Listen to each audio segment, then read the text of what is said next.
Yesu mucunguzi wanjye niwe byishimo byanjye ni wowe unyungoboka mu bihe by'amakuba Yesu mucunguzi wanjye niwe ndirimbo yanjye nayindi nabona nagereranya nawe wagumye kumuriza mu bihe bibi byose ubwo narijumbirijwe ngoswe n'imibabaro Yesu mucunguzi wanjye niwe ndirimbo yanjye nayindi nshuti nabona nagereranya nawe uri ibyiringiro byanjye ndayoboka nyobora ni wowe nshuti y'ukuri udutiraho mw'isi Yesu mucunguzi wanjye niwe ndirimbo yanjye nayindi nshuti nabona nagereranya nawe ni wowe undemutima muri iyi si y'ibyaha zakomeza sigize Yesu muzazi wawe Yesu mucunguzi wanjye niwe ndirimbo yanjye nayindi nshuti nabona nagereranya nawe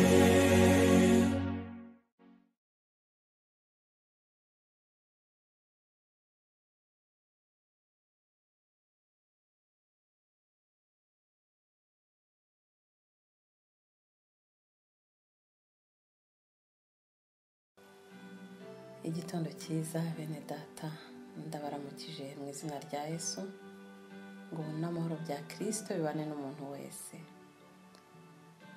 indirimbo y'iki cyumweru mwayumvise ni Yesu umucunguzi wanjye indirimbo ya 257 mu gitabo cy'ikinyarwanda ikaba indirimbo ya 613 mu gitabo cy'icyongereza ariko atari Seventh Day Adventist Hymnal ahubwo ikindi gitabo cyitwa Church Hymnal ariko nacyo cy'Abadventist iyi ndirimbo rero ya 257 twayibonye mu gitabo nyine nyuma murabizi ko mbere twagiraga indirimbo 200 ni indirimbo itazwi cyane uretse ko ubu ngubu basigaye bayicuranga ariko ntabwo style ntabwo iramenyekana cyane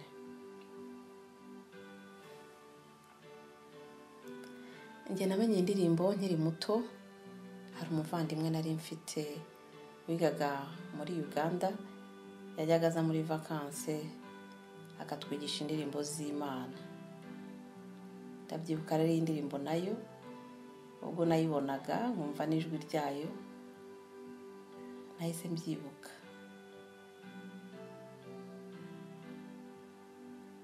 ni indirimbo nziza cyane Yesu umucunguzi wanjye cyangwa se Oh Jesus my Redeemer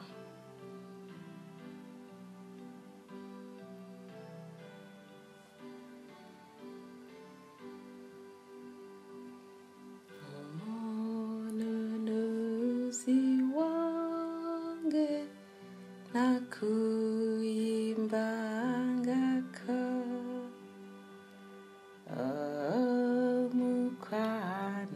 mukanasinga tewaria kweka ntago mbizi niba mbiririmbye neza, narabiborotse ndi umwana, ariko n'indirimbo nakundaga. Hari n'ukuntu yari yarayinsobanuriye, so uwo muntu wangishije iyo ndirimbo aracyariho, nizere ko indirimbo imushimisha. Iyi ndirimbo rero yahimbwe n'uwitwa Franklin Edson Belden, yavukiye i Battle Creek, Michigan mu mwaka w'1858.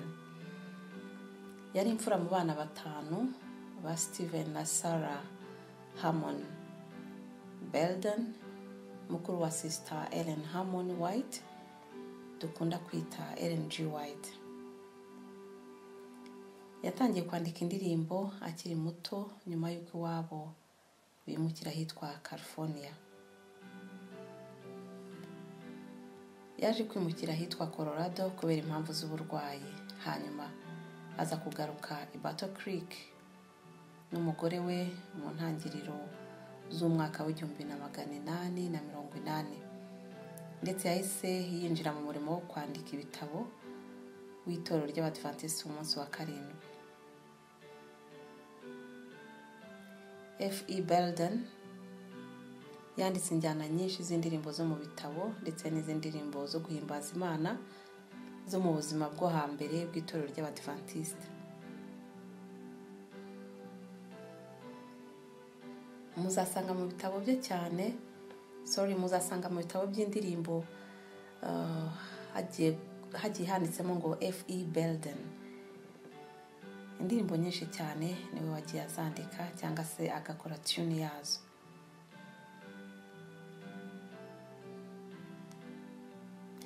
Belden rero yari afite ubuhanga cyane mu bya muzika, yari afite ubushobozi bwo guhimba indirimbo umubwiriza ari ku ruhimbi.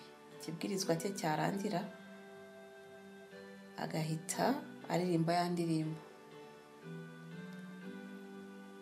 Rwose ngo yabonaga umubwiriza ari ku ruhimbi, agahita afata ikibwirizwa cye akakibyazamo indirimbo, hanyuma ngo we n'umugore we rwose bajyaga bahimba indirimbo umubwiriza arimo kubwiriza, barangiza bagahita bayiririmba, barangiza iyo manuscrit bakayiha uwo muntu wabwirije, bakayimuhaho impano. Yanditse indirimbo nyinshi cyane rero,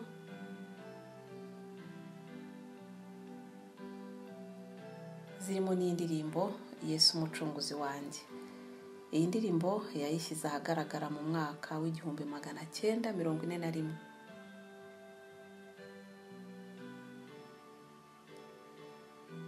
Nubwo hatamenyekanye inspiration yari inyuma y'iyi ndirimbo, ariko bigaragara ko ari indirimbo y'urukundo, yari akunze umucunguzi we nk'umuntu wakoreye Imana, akaba yarageze mu zabukuru, ndetse yamaze imyaka 4 gusa ayihimbye ahita asinzira.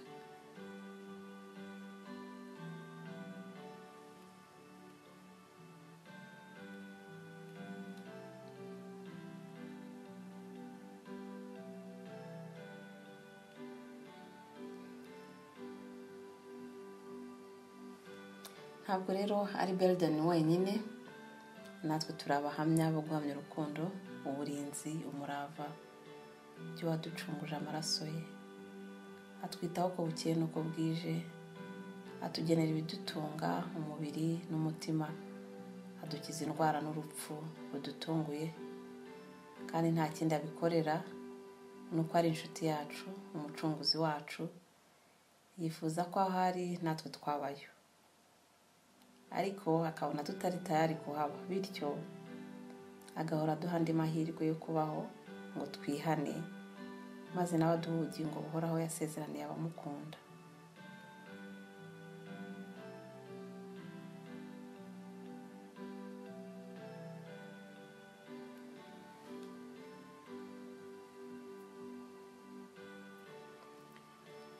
Umusore ukiri muto yagiye kwiga mu mahanga ahitwa Costa Rica, ni muri Amerika yo hagati, ahantu haba amashyamba menshi.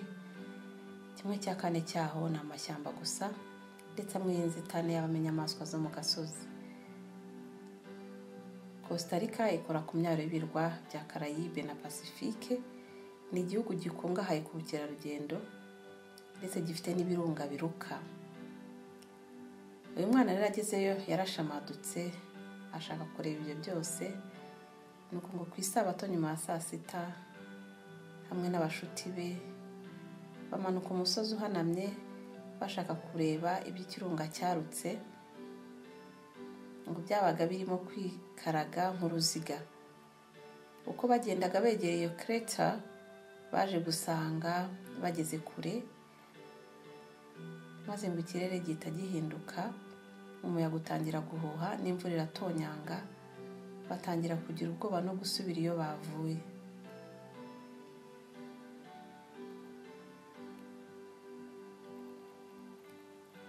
Ngo buriye wa musozi bagenda bazamukira ku mabuye, ngo maze ibuye yafasheho riraranduka,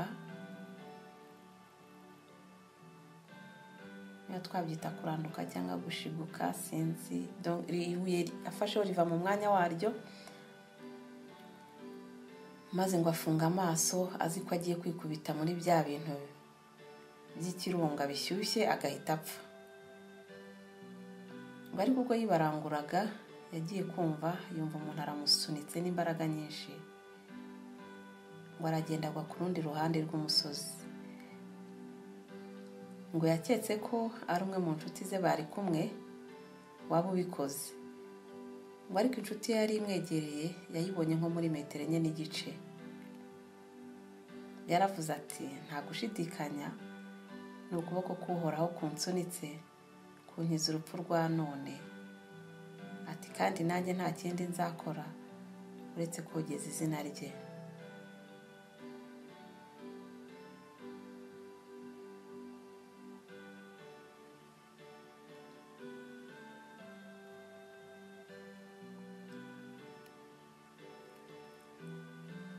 Umuntu umwe nawe yaravuze ati umunsi umwe ubwo inshuti yanjye yari itwaye imodoka ari kumwe n'umwana we muto w'umuhungu w'imyaka 4, urugi rw'imodoka rwarikinguye, umwana we arahanuka yikubita mu muhanda.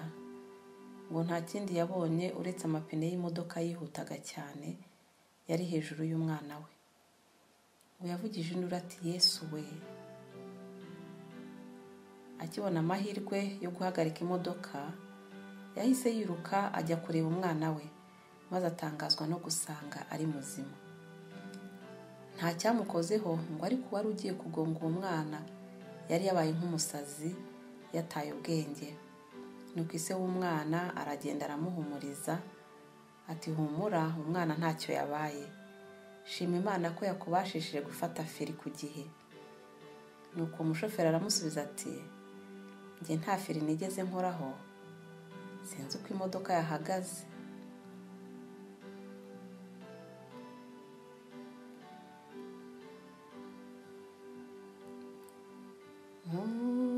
Mununuzi wange oluyimba lwange, mulokozi nsanyusa uburume bwange. Omununuzi wange nakuyimbangako, orimukanasinga tewarya kwenkana. N'ikigande turakiririmba, ndumva niba iyo ndirimba ariko mbiririmba ubwo abazi ibigande banyihanganire, niko nayiborotse ndi umwana, kandi n'uwayinyigishije ntago abizi ko nkibyibuka cyangwa ko nyizi. Ariko ni indirimbo nziza cyane, burya ikintu wize uri umwana gihora kikugarukamo. Bene data, hari ubwo umuntu avuga inkuru nk'izi umuntu akumva ni ibintu bitabaho, ni ibintu by'ibikabyo, ariko mu by'ukuri abo byabayeho cyangwa se ababizi bazi ko bibaho. Hari ibidashobokera abantu ariko ku Mana birashoboka. ku itariki ya 20 z'ukwezi kwa 10 nari ntwaye akamodoka gato kitwa Volkswagen Polo. Navaga Dubai njya Abu Dhabi. Nari ndimo kujya muri embassy y'igihugu cyitwa Nepal. Ubwo Women Ministry twari dufite missionary trip muri Nepal. Ni igihugu basenga ibigirwamana, bakeneye kumenya Imana y'ukuri. Hari urufena rero twasuraga buri mwaka tukamarayo 2 weeks. Nari nakererewe gusaba visa kandi iminsi yatugendanye. Ubwo rero nari muri highway nagiye kumva numva ikintu ngo po. Imodoka ihita ihagarara. Ibintu byose birizimye. Imodoka zose zagiye zinkwepa kwepa. Baje kumbwira ko ari pompe y'amazi yari ituritse. Nuko Imana irongera ikinga ukuboko nkuko ibigira iteka, ntihagira imodoka inkubita. Kandi ikindi gitangaje byabereye kuri station ya essence. Abantu baramfashije dushyira imodoka kuri station, mpamagara mu igaraje ngo bohereze recovery izijyana imodoka. Nuko mbandokotse gutyo, ndetse nahise mbona na lift injyana yo nari ngiye ngerayo batarafunga. Bisa bato nahise nshima Imana imbere y'iteraniro, babwira kugira neza kuhoraho.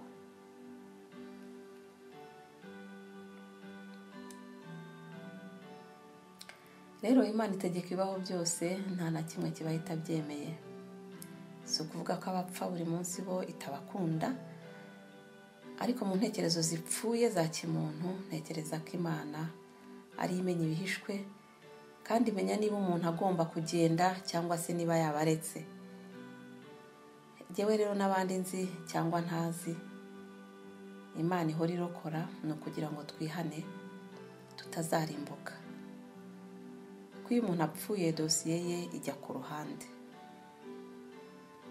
Najyaga nkunda kwibaza nti ubu koko umuntu azutse akagira ngo azutse ku muzuko wa mbere, yajya kubona akabona azutse ku muzuko wa kabiri w'abanyabyaha, akazukira gucirwaho iteka, ko byaba ari akaga. Ariko nta kibazo Imana idasubiza. Ubwo Pastor Fodidas yabwirizaga yaravuze ati, ikizabwira umuntu ko azutse ku muzuko wa mbere nuko azazuka akabona Yesu ari ku bicu n'ingabo z'abamarayika. Ati icyo gihe azahita avuga ngo ngiri Imana yacu twategereje ituzaniye agakiza.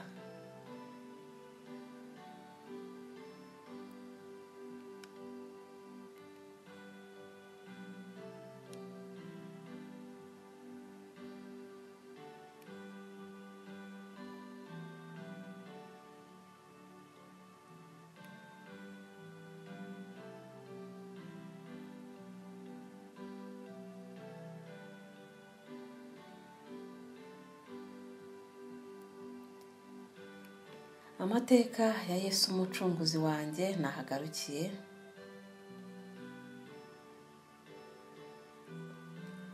Belden yasinziriye mu mwaka w'1945 afite imyaka 87 y'ubukuru.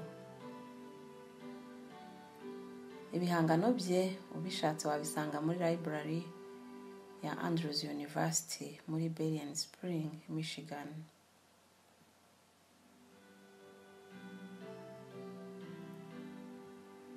Ndasabira umuntu wese ngo yisabe umucunguzi w'ubugingo bwe. Ubwo impanda y'Imana igiye kuvuga, ibituro by'abera bigakinguka, abazaba bazutse bagahura n'abazaba bariho bakunze kuboneka kwa Yesu bose, tuzahurire mu kirere gusanganira Yesu umucunguzi n'umwami wacu, turirimba indirimbo zo kunesha.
O Jesus, my Redeemer, thou art my joy and song, my Savior and my solace, when griefs around me throng.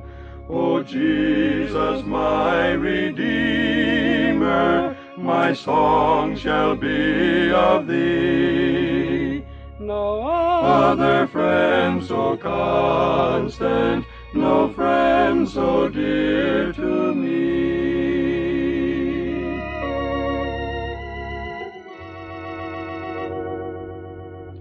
Thou art my hope and comfort through all the weary years, when shadows dark surround me, when fall the bitter tears. O Jesus, my Redeemer, my song shall be of thee. No other friend so constant, no friend so dear to me.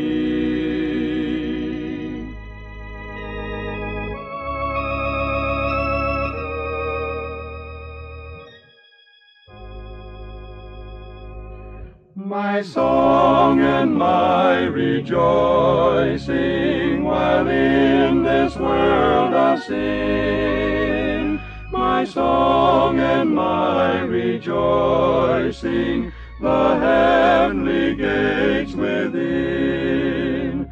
O Jesus, my Redeemer, my song shall be of thee. No other friend so constant, no friend so dear to me.